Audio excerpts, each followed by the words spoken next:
হাতির মতন দেহ মায়ের একদম সরার মতন ধীরে ধীরে একটা সুতা ওখান থেকে 5 বছর কেটে বেঁধে দেয় না বলে আমরা গাইছি না কি আমরা গেটের সামনে আইলে বাচ্চা লাগাইছে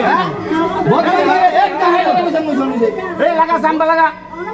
পুরো সাম্বা লাগা বুঝুন আরে আরে দাঁড়ান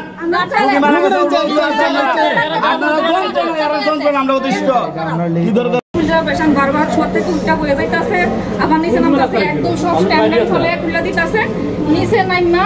সারা ওয়ার্ডে দৌড়াইতাছে পেশেন্ট দৌড়াইতাছে দেখে আমরা পেশেন্ট তো কাঁপতাছে না সুস্থ পেশেন্ট তো সিজার তারপরে ওটি হয়েছে কাঁপতাছে দেখে আমরা 2-3 জনে যাইয়া দৌড়ছি দইরা আমরা যে 3 জন ছিল 3 জনে যাইয়া দৌড়ছি দইরা পেশেন্টের বেডের উপর উঠাইতে পারি না কোনোরমে একদম চেষ্টা করতেছি যারা চেষ্টা করছে তারাও ডাকতেছি তারাও দৌড়াই আইতেছে এবার কোনো মতেই পেশেন্ট উঠাইতে পারি না আচ্ছা আচ্ছা কটার সময় হয়েছে টাইম মনে নাই ব্লিডিং কোন সময় হয়েছে দৌড়াইতেছে না নিবেশা তারপরে ব্লিডিং হয়ে দেখতে আমরা ড্যাপ চেঞ্জ করতেছি উঠাইতে পারি না দেখতে তারপর আমরাও ডাকাইছি না সিস্টার আমরা তো উড়াইতে পারি না তারপর সিস্টার পার্টি ডাকাইছি এখন তুমি সব দিকে এখন জিগাইতেছ যে তুমি আসিলা না তুমি আসিলা দেখছি কি দেখছো তুমি কইছো না আসো অকল কইছো তুমি না আসো কইছো এখন তুমি সব দিকে ডিটেইলস কইছো তুমি আসিলা মিথ্যা কথা কও কেন লিগা আপনারা তো শুধু কোন আমি দেখছি আমি তুমি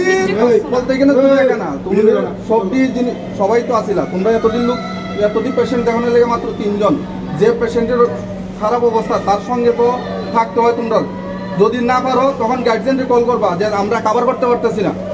হ্যাঁ আপনারা একজন আইন ডাক্তার হয়ে তোমরা কল করছো যখন কল করছো সব কিছু শেষ হয়ে গেছে পরে তোমরা কল করছো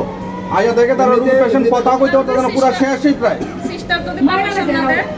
পারমিশন না দেয় আমরা কোনজন সিস্টার ছিল সিস্টার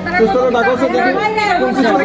এখানে তো গাড়টা এক নাম্বার খারাপ এর গাড়টা কই আছে তার জানা লাগবে না